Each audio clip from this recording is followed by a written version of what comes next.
Hello, friends. How are you doing today? A little bit late than other days, but I want to thank you, everybody, for all your comments, all your greetings that I have received on Messenger and email. And a lot of people told me that they're very happy to have me talking about coaching and the Bible and how both are related. And some people even said that I am like the Sunday church.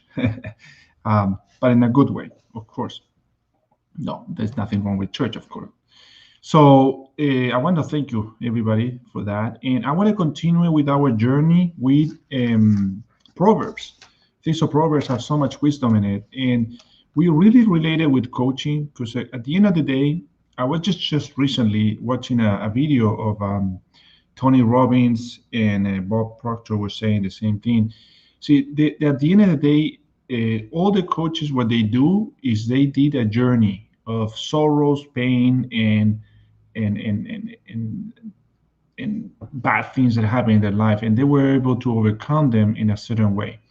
And so they teach you, they show you, we teach you how to overcome the same circumstances in the same way and be successful in what you want. So we all, as a coach, independent with Tony Robbins, me, Bob Proctor, John Maxwell, coaches simply are there to solve and help people to bridge a gap between what they have and what they want and how to bridge that gap. Simply like that. We providing a service of how to get there faster. Eventually you will get there, but it might take very long time. And we specialize and read and educate ourselves to always find the most efficient way to help you to get there. So that is pretty much what a coach does. And anybody can be a coach. I'm not saying that you cannot be. I mean, if you have experience, you have overcome something, you can help someone and help him to overcome that thing. So anyway, thank you so very much for watching us. If you can always send me a message if you need to talk or anything that you need, let me know. I'll talk with you. And if you're watching us on YouTube, please subscribe and like. If you're watching us here, share. It might help someone that you know. All right. So for today, we're going to talk about further benefit of wisdom.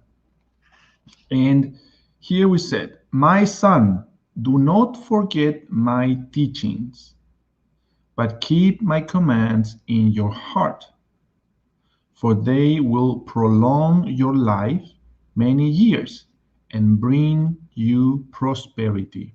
So this is very beautiful because, for example, um, God, you know, Allah, God, because I've been talking with some people from Muslim. So God, Allah, He wants you to be happy, and happiness is in three stages. So you have to be spiritually happy.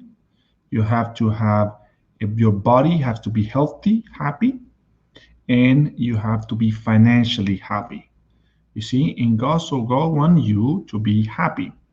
So when we in coaching say, well, write down all the pains and the sorrows and focus on your goal, that is great. That's exactly what God wants. The problem is in part is that you need the spiritual part because you are a spiritual being. So that is a missing link, and you have to connect with the creator in that sense. So you're not doing the journey yourself, but you don't doing it with him. He is helping you along the way. So when you take away this problem, for example, we Christian, Jesus said to us, give me your yoke. You know, yoke is like a little wood that put in the back of the ox to carry weight, like a carriage.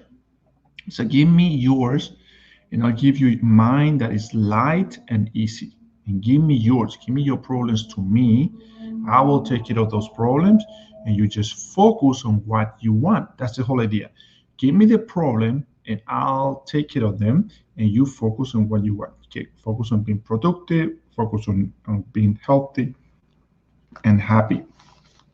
And so when you have those reading, teachings, or prayings inside of your mind, inside of your heart, and you keep them close to you, those will remember them when you really need them.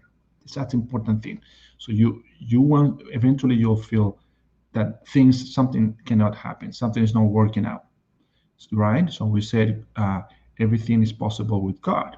All right, everything is possible with God. So if everything is possible with God, I'm going to be with God because everything is possible. You see, if you've know, there's a little prayer from another teachings I've been going through, and I'll share it to you. And this is a prayer for people that do sales. You see, if you do sales and sometimes you're struggling with closing sales and get nervous and sometimes think that you're not going to do the sale and things like that. So I'll show you a little prayer that I have for boosting your sales. So this is a little prayer that I just learned today. So it said, I believe I'm always divinely guided. I believe I will always take the right turn in the road. I believe God will always make a way when there is no way. God has the power. I can do everything with God in my sight. I don't believe in defeat. You see, that gives you assurance that you're not alone through the journey of selling, so the journey of doing business. You see, you don't worry about the outcome. The outcome will take care of God, will take care of the outcome. You just have to worry about doing a good job so the person can benefit with your product. So at the end of the day, no one really wants to buy a product. No one wants to buy something. They're buying a solution. So whether you're selling Coke or you're selling a Sprite or you're selling a flour or you're selling, I don't know, tires, it doesn't really matter what you're selling. It's basically the person is not there to buy the tire. He's there because he needs the tire because he needs it for his car. So he needs a solution for his car. You see, so it's the same thing. If you have a low self-esteem and you don't know how to get out of that situation, then you hire a therapist or a coach who will give you and guide you how to gain confidence and self-esteem in yourself as well. Okay, so once you learn the technique how to improve yourself, how to be more productive, more focused, and you keep it in your heart, that will provide you prosperity in your life. And that is what exactly saying here. Let love and faithfulness never leave you. Love is service. I always say that love is service to other people. It's what we serve to. Faithfulness, it will be loyalty, right? So be loyal and not deceive other people. Never leave you. Bind them around your neck. Write them on the tablet of your heart. So you want to keep close to be love people and be faithful. Then you will win favor and a good name in the sight of God and men. You see, regardless, let's say you don't believe in God, but even if you're love and faithful, which even if you're atheist, you still love and faithful to things, that will make a name of you in front of other people, and people will be happy with you. She said love and faithful. So be honest when you're talking with people. Okay? And put it in your heart. You want to make sure it's in your heart. Trust in the Lord with all your heart and lean not on your own understanding. So sometimes our understanding will say, you know what, I can't close. I never have sold something in my life. I'm afraid of talking with people. I just don't know I can do this. And then it's here, well, trust the Lord. He's with you. He is with you because we just read the prayer. So he's with you. Don't worry about trying to close the business. Just talk to people, talk your story, tell them what you do, how you overcome your sorrows, or how do you got involved in your business and all that. People just want to do business with people. And when you do that, you just let the heavy lifting to God. And so you're not alone. You're in a partnership, right? And that will help you to not fall in your understanding. My understanding is limited. It's like some people just see with their eyes when you're supposed to see with your mind. So it's my understanding is limited. So don't fall in the trap to only determine the situation based on my understanding, but to trust in God that He is always there to help you. And in coaching will be the same thing. The universe is trying to help you. I don't know, coaching is kind of separate a little bit. God, I like to put it together because at the end of the day, you're not walking alone in this path. All right, where the hell we say it here? Okay, in all your ways acknowledge Him, and He will make your path straight. So acknowledge God going with you, and He will make your path straight. So let's say you have a tendency to smoke and you don't want to smoke. And so if you keep God in check on you every time you feel like you need to smoke, then you'll remember, you do the prayer and you say, no, I'm not going to do this. You consciously force yourself. So something I was talking to a client today this morning. I wake up very early, like at 5 in the morning. I was talking with someone in Algeria, and I was saying that basically a habit is like a new language. So if you speak more than one language, let's say you speak Spanish and English or French or German, when your native language, when you have to learn the new language, you have to force yourself consciously to learn the new language. Well, the habits are the same way. You have to force yourself every day until you believe that you actually can take that language, right? So it's not like, okay, now I believe. Eventually, it takes a process. It makes a process. But when it works, it will come natural of you. And when you talk the language, you don't even think in Spanish or your native language. It will come naturally on you. And that is what we do with the habits, is try to repeat them and work you in these different exercises so it can naturally in you, and that you never have to think them again, because they will take you to a journey. You see, same like a language. So the people that know many languages can understand this very well. Do not be wise in your own eyes. Fear the Lord and shun evil. So you see, evil is not like this very bad, ugly guy that wants to eat you alive. Evil comes in sweets. If you eat sweets all day, you get diabetes. That's bad, right? So that's evil. I'm not saying don't ever eat sweets, but I'm saying it's sweet, it's good for the eye. So it's telling don't judge things for your eye, but keep the Lord close to you, God close to you. Keep the good.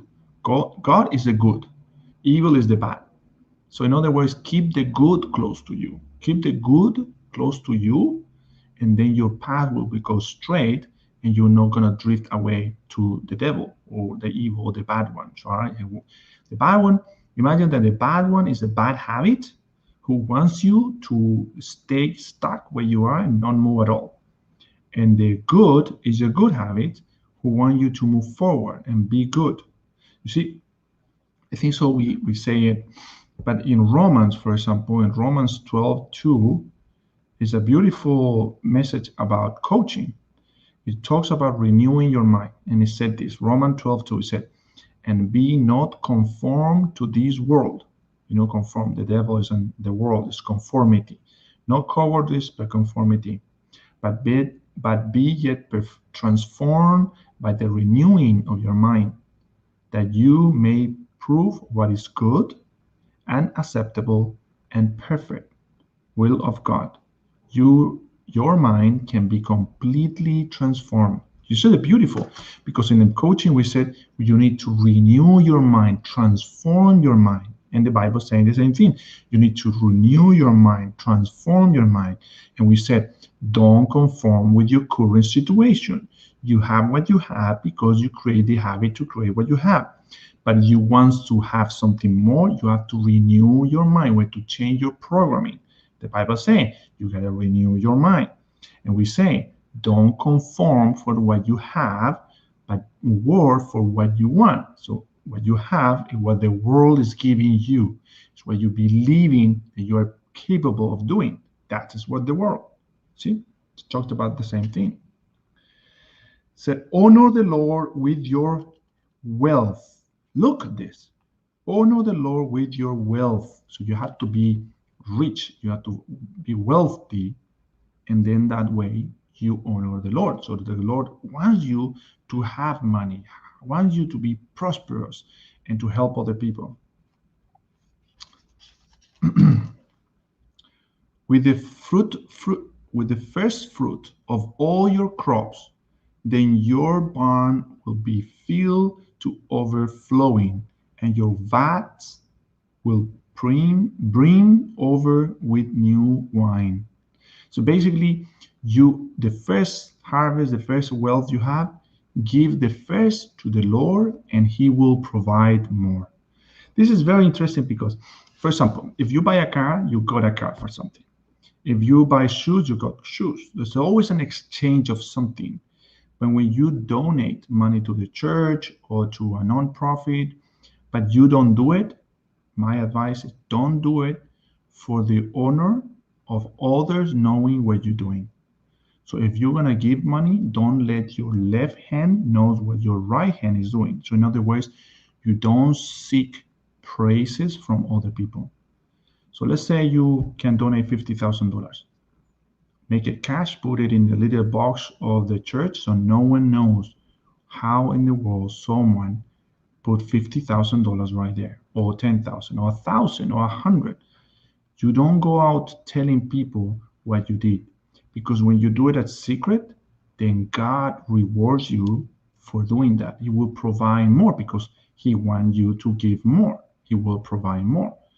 So you need to trust in that. And God will give you more if you give more.